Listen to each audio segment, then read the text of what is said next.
into 2002 is when Kibaki was elected, is when we have a referendum, is when we have a new constitution, and then we say Kenya is now on the right path. After that, Madam Speaker, we did not follow the letter of the constitution. What many of us have never understood is that your democracy is as valid and as reasonable and as verifiable and is implementable as the people who are willing to follow and implement that constitution. We have completely failed our people. And that is why when the elections took over and we had challenges, and that is why when you look at our country and the crisis that has come up, when you look at the issues which are bedeviling our country, you realize that we are on quicksand.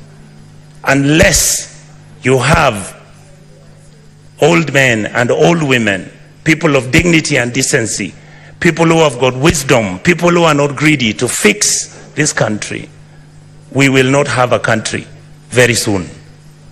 Madam Speaker, I've served as an assistant minister. I went to Cote d'Ivoire, sent by President Kibaki to go and visit President Gbagbo. I got into his house. He was wearing a vest. That time the military was around him. He was being deposed. 2 weeks later, he went home with his wife.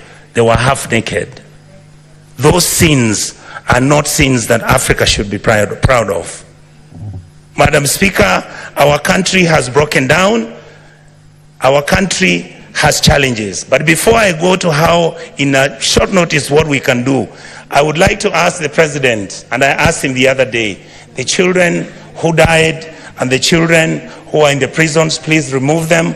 Those who have died, I want to ask this House, the Senate, let us make sure that those children get a state funeral. Those who are not criminals, these are children who had reached a dead end. Madam Speaker, what is wrong with our country? We call it a company with shareholders. Our country is not a company. Our company is Kenya, which is a state. It has 50 million people who all expect and demand certain services from the state. We, the politicians in this House, I heard my colleague speak. I am so happy that we are now telling each other the truth. We are the ones who carry militias. We are the ones who go and carry cattle rustlers. We are the ones who have got companies that are doing business in government departments. We are the ones who are stealing the money. Look at the national government, I'll call it down, bring it down to the National Assembly.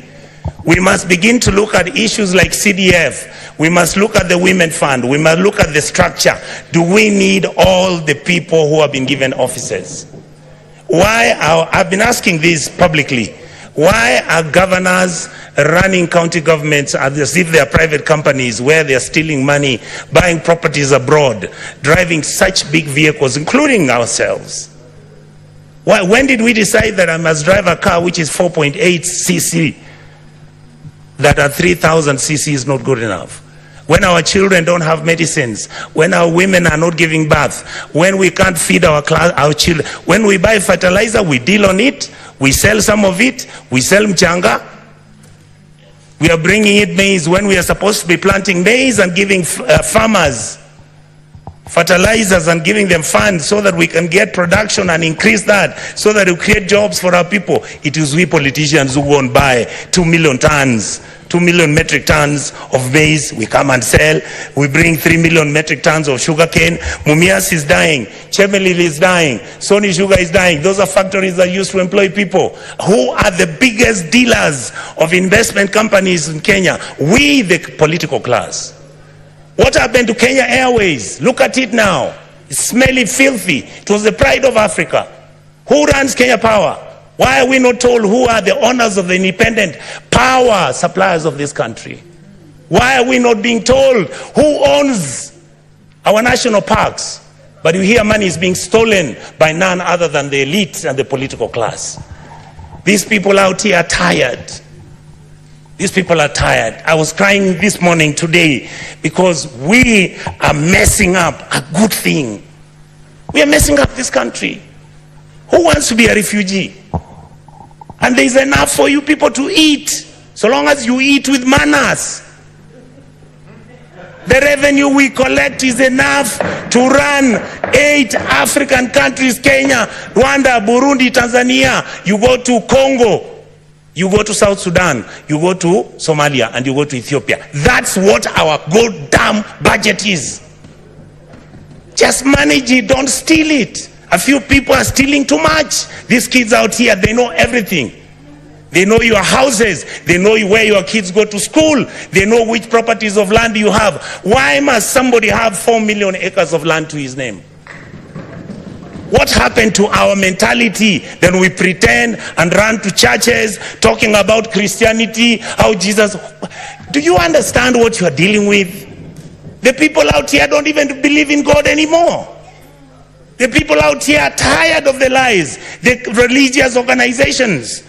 And I have to say this, I'm a Catholic. I was so happy I saw the Papal Nuncio talk about the issues of a country. Let us forget that we can run this country as tribes. Let us accept that there is a new sheriff in town. That sheriff is the GNC. They are partyless, they are tribeless, they don't have money, they just have bundles and a phone. And they'll stop this country to move.